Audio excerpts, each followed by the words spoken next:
Hello everyone and welcome to Going Through Game of Thrones. My name is Triple S and in this video I will be talking about the 8th episode of the first season.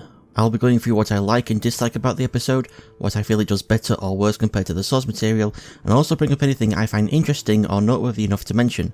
There might be spoilers for future episodes and books as well, so you've been warned. With all of that said, let's begin. Number 1. In the book, when Syrio takes on the group of Lannister soldiers, he was able to take advantage of the soldiers' armorless spots and break bones and take out eyes, which he couldn't do in the show, what with its design for the Lannister armour. I'm conflicted about this change from the book. On the one hand, I would have liked to see just how deadly Syrio could be, even with only a training sword, but on the other hand, him not being able to kill any of the Lannister soldiers in the show really does emphasise how hopeless his situation is. Number 2. Syrio could have at least tried to pick up one of the fallen Lannister soldiers' swords.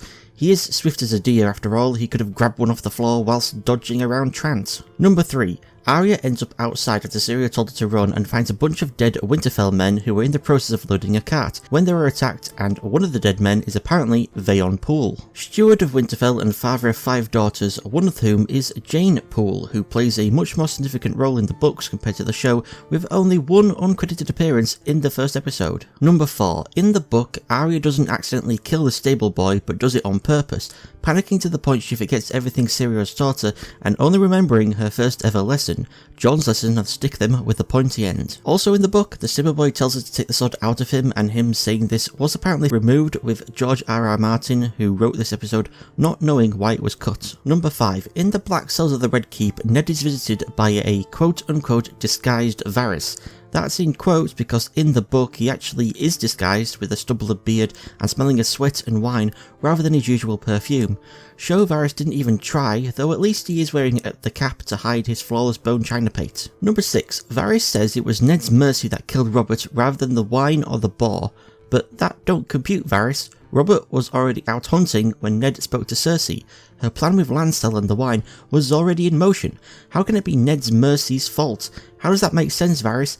Make it make sense. Number 7. In the book, the bodies of Othor and Jafer Flowers, I don't know how to pronounce that, are examined beyond the wall rather than at Castle Black, and a lot more is pointed out as to the oddness of the whole situation, rather than just how they can't have been dead for long, since there's no smell to them as they aren't rotting. All the dogs and horses don't want anything to do with the dead bodies, all the blood in the dead bodies has dried up, and also there isn't any blood on the ground around the bodies despite how much their wounds would have bled. No scavenging creatures have touched them besides Ghost chewing off Jafer's hand, and there are no maggots or worms. Their eyes are blue despite them never having blue eyes before, and Othor had a hunting horn on him which he never used. In the show, of course, no comment is made on the lack of blood since the bodies have been moved, but the rest also isn't mentioned, most notably the corpses' eyes having turned blue, because for some reason in the show they haven't. Yet. Number 8. I find it funny that in the show Mormont calls Sam a coward but not stupid, whereas in the book he calls him fat but not stupid. Hehehe, Fat Sam. No, not that one. Not that one either. Hey, that's me, that's not nice. Number 9. Peter pipes up in defence of Sansa, saying she should be given a chance to prove her innocence and loyalty. He, however, doesn't mention how Sansa is more like Kat than Ned and resembles her mother when she was the same age like he does in the book. Peter, you simp. Number 10. There's no mention of Sansa's innocence being assured since she didn't tell Cersei that Ned was going to send her and Arya back to Winterfell like she does in the book. This explains why in the book Cersei already had Sansa under lock and key in her room before the fighting had even begun, whereas in the show Sansa was out walking about with Septa Mordain. Number 11. I have absolutely no idea why Varys needed to be present for this scene. Pycelle sides with the Queen, Peter sticks up for Sansa, but all Varys does is say how Ned is a traitor, which any of the other present could have said. In the book he sides with the Queen along with Pycelle, with how Sansa will grow up to be a traitor and that she wishes to speak to her father about treason.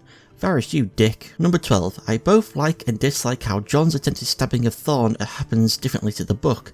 I prefer how in the book Jon is sat eating dinner with the boys and they're all comforting him, saying they know Ned being a traitor is a lie, and Sam even offering to go with Jon north of the wall again so Jon can pray at the Weirwoods. But then in the book Jon overhears Thorne, who did I mention used to be a Targaryen supporter before being sent to the wall, laughing and calling Jon a traitor's bastard, which I don't like as much as Thorne purposefully getting in Jon's face and goading goading a reaction out of him like he does in the show. Number 13, John follows Ghost to Mormont's tower, not finding along the way the man set to guard his room dead on the ground with his head twisted 180 degrees like he does in the book, and which would have been cool and creepy to see. Number 14, Ghost getting locked out of the room doesn't happen in the book, and he actually gets involved in fighting Othor alongside John, with John saving Ghost's life by lopping off Othor's arm as the White tries to strangle the direwolf.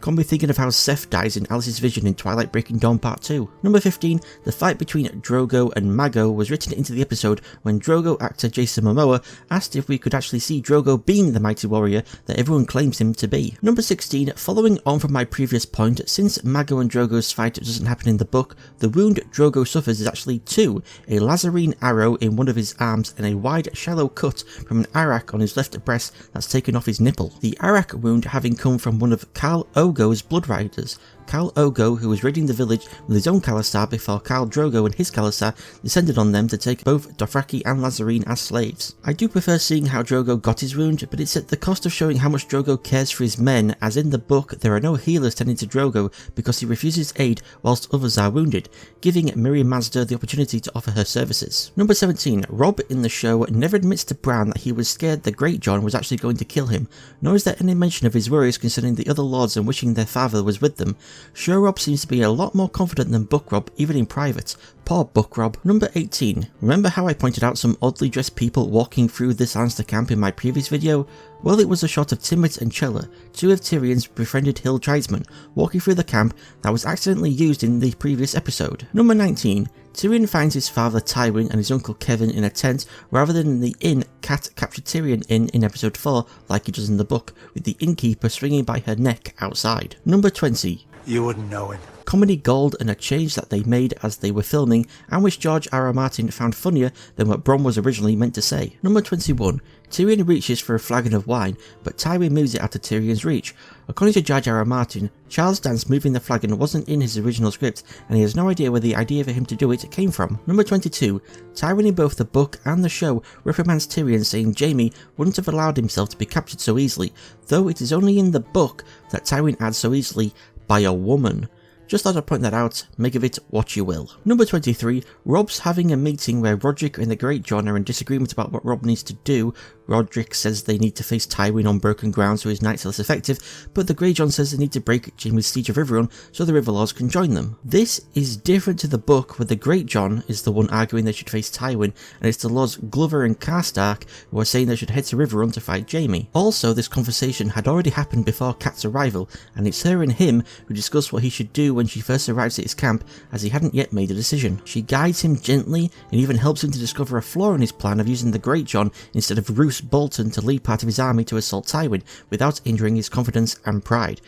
I wish we could have seen this. Number 24, Robb's dealing with the captured Lannister scouts as a show-only scene I think is a good addition, showing how Robb turns the scouts' mistake on how many Northmen there are to his advantage by letting the scouts go to report it. I like how he tells Roderick that his father understands mercy, honour and courage, when Roderick tries to say Ned would understand if Robb got someone else to execute the scouts, and how he also stares down his mother when she reacts to his order of freeing the scouts, and she backs down, understanding that just not like hugging him in front of his men so he wouldn't appear weak, she shouldn't question his orders in front of them either. There is, however, an inconsistency with the book in how the Great John gets angry at Robb for this. In the book it said after having his fingers bitten off, the Great John became Robb's right hand and his staunchest champion, so really he should have supported Robb's decision to free the scout in the show, not thrown a hissy fit. Number 25.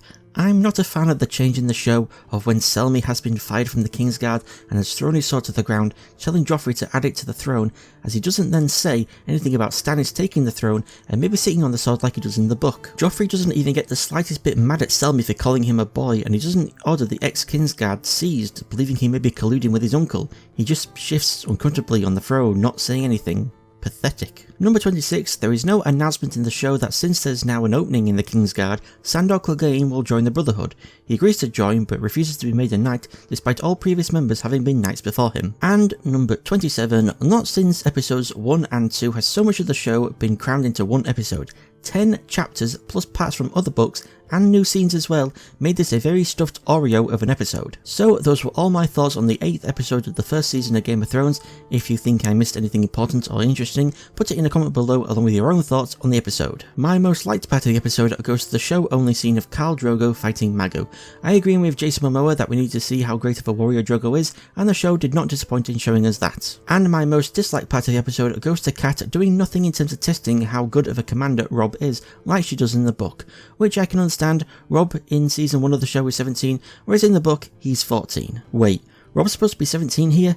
Dude looks like he's in his mid-20s. Oh wait, that's because Richard Madden, who played Robb, was in his mid-20s. And anyway, Robb being 17 here actually just adds to my dislike. He's only 3 years older than Book Robb, so they still could have had Kat guiding him on deciding what to do. Thank you all so much for watching. If you have any advice on what I could do better for the next video, please leave it in a comment below. Don't forget to like, subscribe, ring that bell, and follow me on Twitter at @SSS_YouTube. I'm also on Odyssey at @SSS:83, so follow me on there if that's where you prefer to watch videos. Thank you again for watching, and I shall see you all next time. Goodbye.